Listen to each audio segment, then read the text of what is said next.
Hey everyone, this is Kevin from thechesswebsite.com. Today we're going to be continuing our series on Bobby Fischer for the upcoming graphic novel Bobby Fischer, The Knight Who Killed the Kings. Before we get into it, I've had a lot of requests to update people on how the graphic novel is doing. It's coming along. There's a few more chapters out, so I definitely want to let you guys know about that. We do have a link in the description below, so definitely make sure you click on that. It's turning out extremely well. I think you guys are really going to like it. I love to hear more feedback about it. I do kind of want to preview Chapter 2 and 3 are both out. Again, all you have to do is click on the expand. We'll go ahead and kind of look at Chapter 2. This is kind of going to be what the video is about today.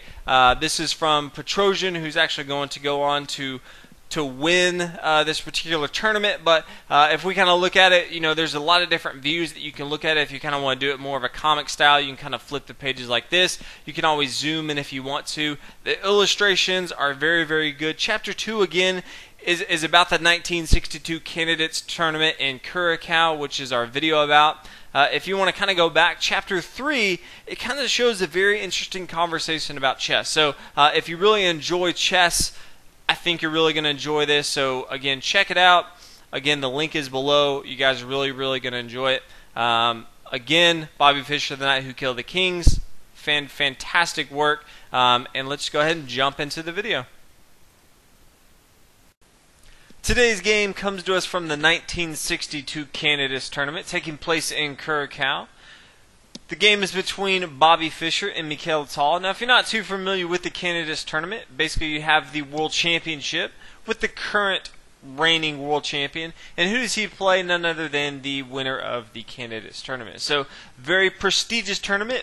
Top players from around the world basically try to come win this tournament so they can have a shot at being the world champion. Now, in this particular game, Bobby Fischer is going to be playing the white pieces. Mikhail Tal, one of the top players in the world in 1962, is going to be playing the black pieces. Now, Bobby Fischer at this time is 18 years old, and Tal is going to be 26 years old at this time. So we'll go ahead and get into it. Bobby Fischer starts the game with pawn to e4.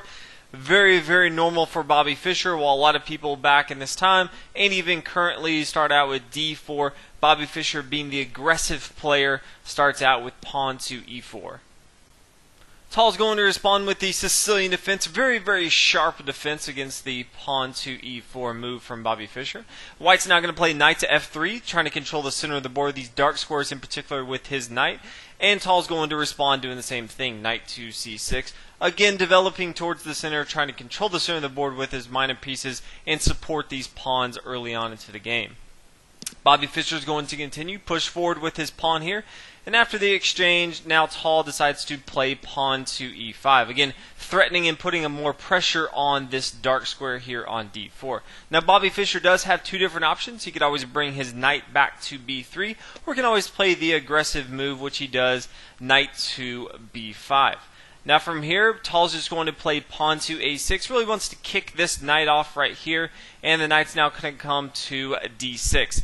It is again checking this king. Obviously, it's an early check. It's going to be dealt with very quickly. But after the exchange, Bobby Fischer is now going to have the doubled bishop. So early on to the game, you can see this is going to be very good for Bobby Fischer. But Black is able to respond very well. Now he does want to make sure that he gets this queen kind of back. He doesn't really want to deal with this queen all up in his business right here, so he decides to bring his queen out to f6.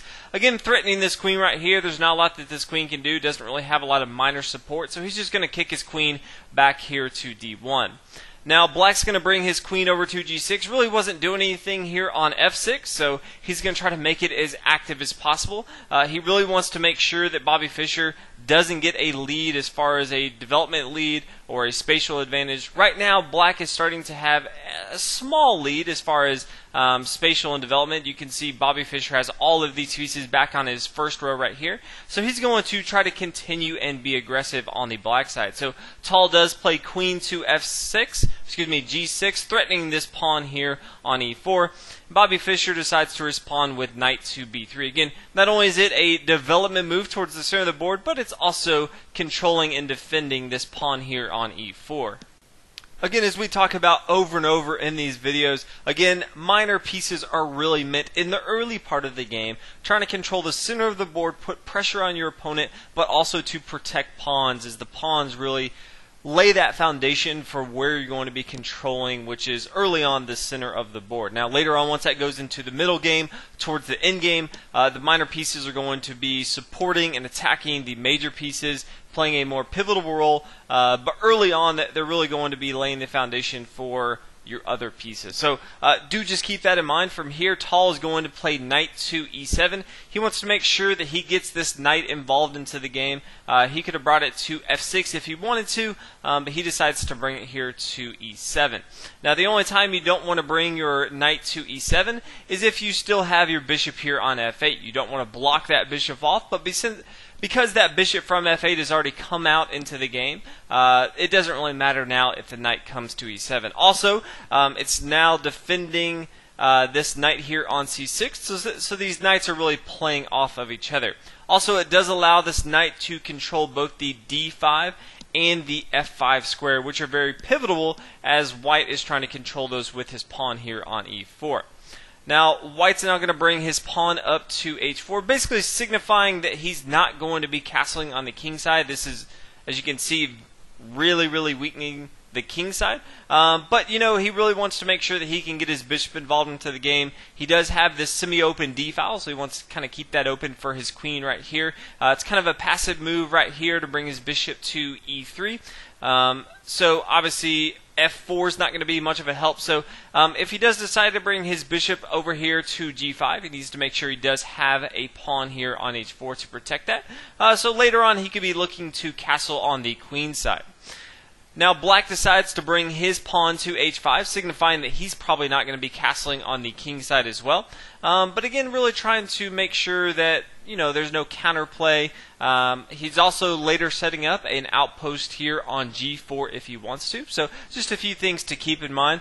The bishop's now going to come to g5 as we talked about. Obviously, pawns are always going to be forming outposts. So these outposts could be for a major piece, or in this particular case, it could be for a minor piece like this bishop here on g5. Black now decides he doesn't really matter if this knight comes off the board here on e7. It wasn't doing a whole heck of a lot. So he decides to start pushing forward. Again, he does have a slight lead in development, so he's going to try to pressure the center of the board. Now, I actually would have liked Bobby Fischer to taken this pawn here on d5. I thought that was a much better move than what he actually played. He decided to take with his bishop here on e7. You know, obviously black, if he wanted to, could take this bishop back right here. I don't really understand why Bobby Fischer decided to give up his bishop pair here. But, you know, it is what it is. Tal decides instead of taking, he just decides to push forward with his pawn here on d4. Again, putting pressure on this knight on c3, which is defending this pawn here on e5. Now, anytime you're playing, again, this queen is putting a lot of pressure on the e4 square. Now, this knight here is the defender. So, one big thing you always see in chess is you want to remove the defender. So, the defender of this pawn here is right here. So, black's going to try to remove that defender here from c3. Now, Bobby Fischer has already taken this piece on e7. He no longer decides he wants to get rid of the bishop pair, so he brings his bishop back to g5. And then black decides he wants to capture. Now, the problem with white's position right here is he now has doubled pawns, and Tal can now come in and take this pawn here on e4. Again, once that defender was removed, then the queen can come in here to e4. Now, if you look at this, black has a much better position. As you can see, as far as the pawns, the pawns are same, the rest of the material is the same, but black just has a much more aggressive and established position than white has. White's kind of all over the place. He does have these doubled pawns here. So, you know, again, a few moves ago, while he did try to just exchange these pieces here on e7, probably would have been a little bit better if he decided to just keep this here and then take here on d5. But it is what it is. Bobby Fischer now has to, you know, respond to this queen here on e4. So he brings his bishop to e2, blocking this. Again, trying to develop his pieces. Tal is now going to play pawn to f6, solidifying his pawn chain and also kicking this bishop off here on g5. So this bishop here on g5, you know, while it did some good, it's really not going to do much anymore. It is forced to retreat back here to e3. Now black has one more piece that he needs to get involved into the game to complete his development, and that is bringing his light square bishop involved into the game. Again, as we've talked about in many of the other videos, you want to develop all of your pieces. Then if you can, you want to connect your rooks on the back rank. You want to centralize those rooks. You want to get them on semi-open or open files, and then you want to start to formulate a game plan going into the middle and the late game. So that's exactly what black is trying to do here. He brings his bishop over to g4. Very similar to what white did. He does have this pawn here on h5, making a nice little outpost here on g4. White's going to respond, bringing his queen to d3. He wants to see if he can exchange these queens off the board and then make sure he doesn't have these doubled pawns right here. Tal decides to go ahead and exchange, and so white has two different options. He could take with his bishop here, or he could take with his pawn. Obviously the pawn's going to be much better. You capture towards the center of the board, and he gets rid of those double pawns right here. So very, very good for white right here. Now black decides to go ahead and capture this bishop here on e2. White no longer has the bishop pair, which is a very, very good thing for Tal, since Bobby Fischer is really, really well known for doing terrible things to their opponents with a double bishop pair. So the white king is now going to recapture on e2. Now Bobby Fischer can no longer castle, but it doesn't really matter. Once the queens come off the board and most of the other minor and major pieces come off the board, then the king actually needs to start getting involved into the game. He needs to centralize himself. He becomes a huge asset as far as attacking his opponent. So Bobby Fischer has completed his development. He's also connected his rooks on the back rank. Black has to do the same thing, so he's going to castle on the queen side. Again, the black king is not moved yet, so he decides to do the same thing. He's castled, so not only has he connected his rooks on the back rank, but he's also centralized his rook here on d8. So again, as we talked about, once you connect those rooks, then you want to centralize them. If you can, get them on a semi-open or an open file. This rook right here on d8 is on a semi-open file, which is going to be very, very good for black. White now responds with rook to d1, again centralizing the same thing. Black's going to bring his knight over to e7 and wants to put it in a much better place. Eventually, he could, if he wanted to, bring it here to f5. He could bring it over here to g6, threatening this pawn here on h4 if this rook here on h1 ever moved. Or he could bring it down to d5, threatening this pawn here on c3. Now white's going to bring his pawn up to d4, again threatening the center of the board right here. And the knight's now going to come down to d5. Now he is threatening this pawn here on c3, which would fork both the king here and the rook here on d1. So white's going to have to respond. You can't really leave your pieces hanging. So he decides to bring his rook over to c1. Makes sense. The rook is now going to come over to e8. Again, black's just kind of centralizing everything. Not only is he centralizing it, but you definitely want to have your rooks and your queens or other major pieces on the same file as your opponent's king. Things just tend to go better if you're on the same file as your opponent's king. That's exactly what white's doing as well, even though more than likely he's kind of here to protect this pawn here on c3.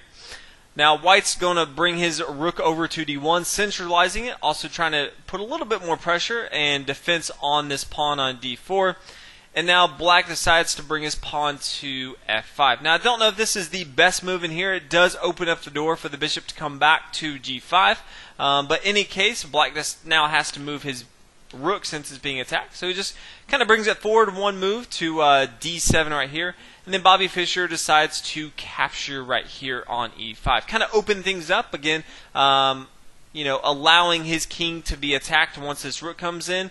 But he decides, he's going to bring his king over to f3, and he decides this is going to be very, very safe for him. He's really only worried about this knight on d5. It's going to actually be very, very easy for him to defend against these rooks. It's going to be really hard for them to come and put a lot of pressure.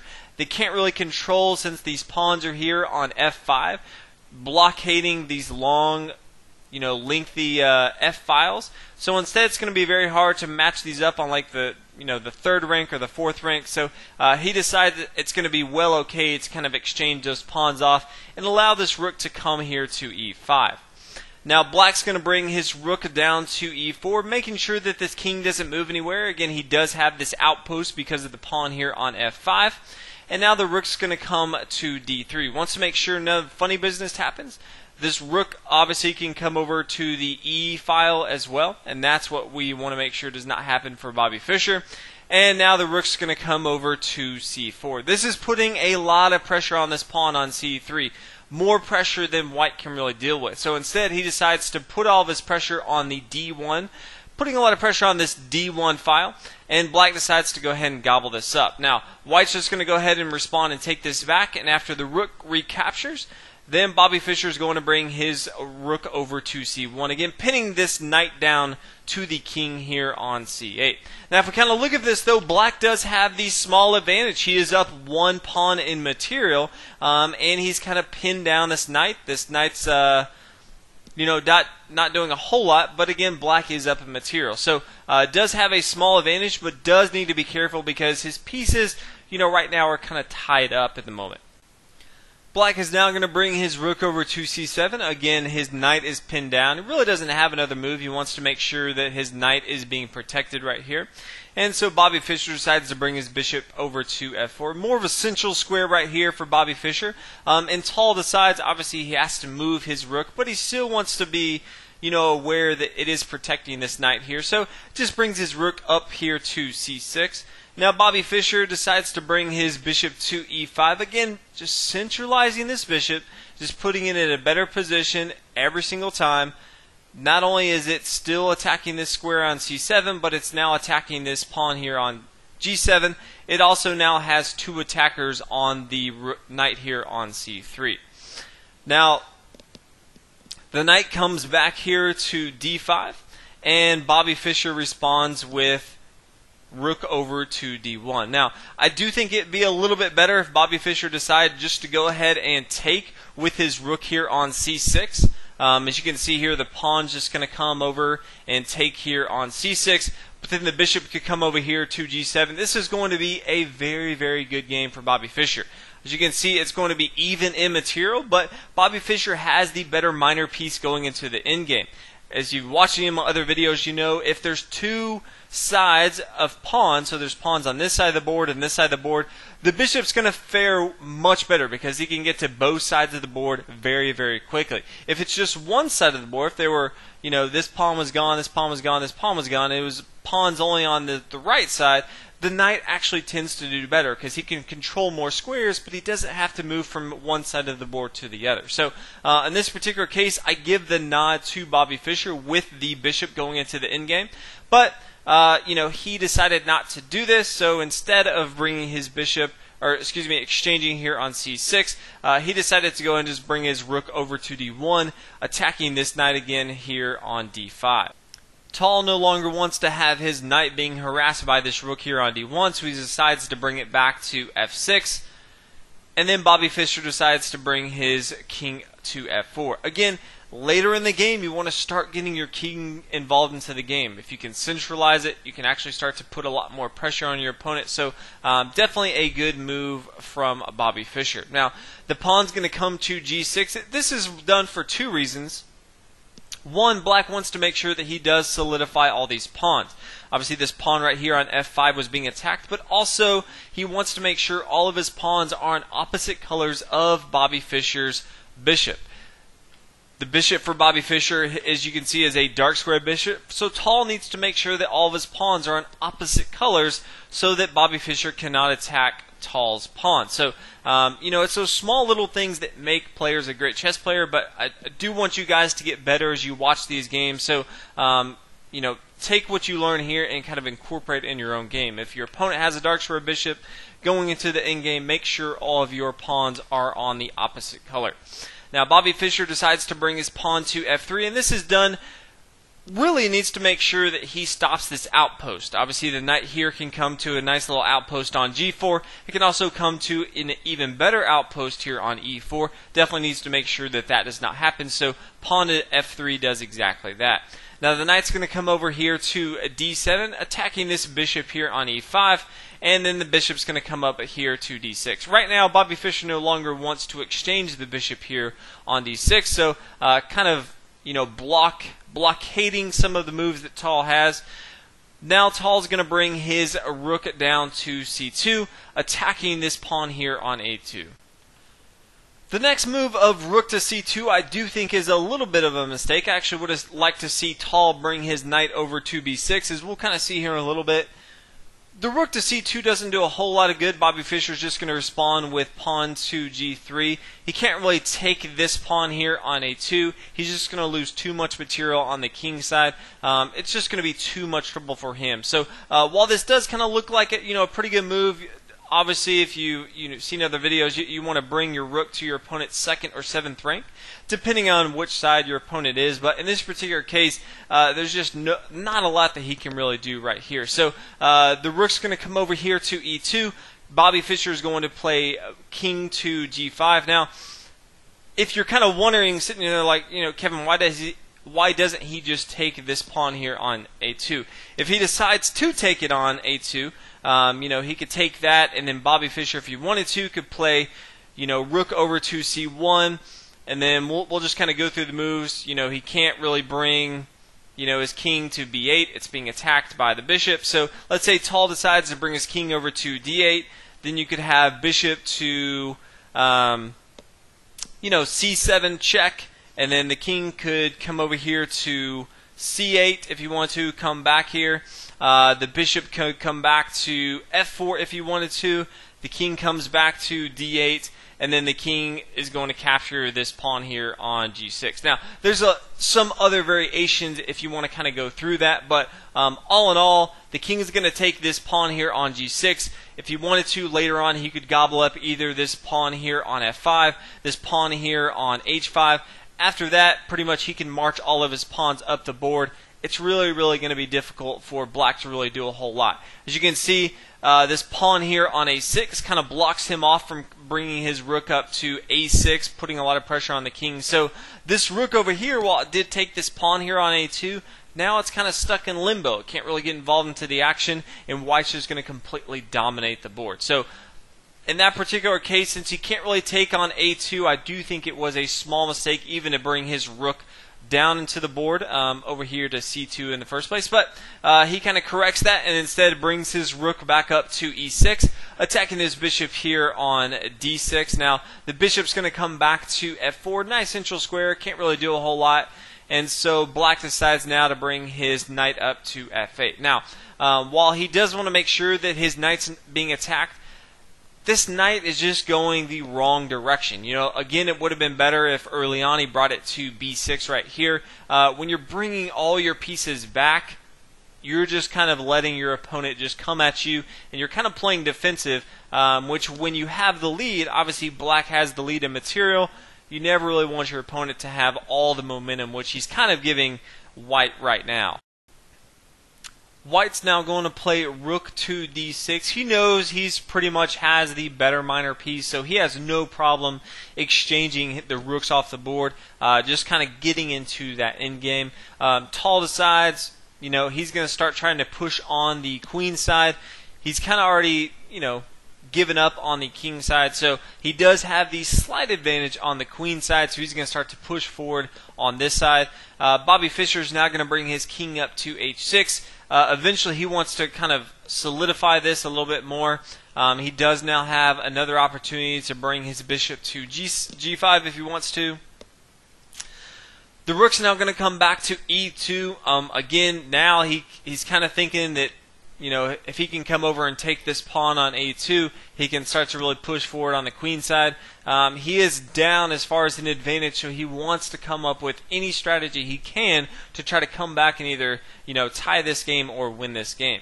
White now brings his rook down to d2. Again, he has no problem exchanging the rooks off. He just wants to make sure that this pawn right here kind of stays, because now this pawn becomes a little bit more important. Now, and that pawn's only more important because this knight on f8 is protecting this pawn on g6, which, as we talked about, that's what was going to be the problem before. If you guys were wondering what the difference is now than it was before, this knight here on f6, or excuse me, on f8 is the big difference. So the rook's going to come back to e7. Tal is not ready yet to exchange pieces. He still kind of wants to have some initiative going. So the bishop's now going to come to d6, pinning this rook down to the knight here on f8. The rook's going to come over to h7. again checking the king here on h6. So the king's just going to come back here to g5, and then the rook's going to come over here to f7. He's going to try to have a counterattack on the king side. It's not really going to go as planned. The rook's going to come over here to b2, making sure that this bishop, or excuse me, this pawn here on b7 doesn't thrust forward. Either b6 or b5, which is really what black wants to do. Trying to get some sort of attack going, can no longer really do that. Now the pawn's going to come forward to f4, kind of a sacrifice. The bishop's going to gobble that up. And now the rook's going to come down to f5 and check the king. But no worries, the king's just going to come back to h6. And it's just going to pretty much dance back here.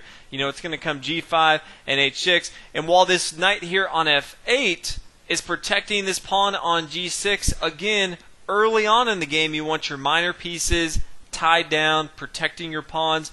But when you get into the late game, you no longer want your minor pieces. You no longer want your major pieces.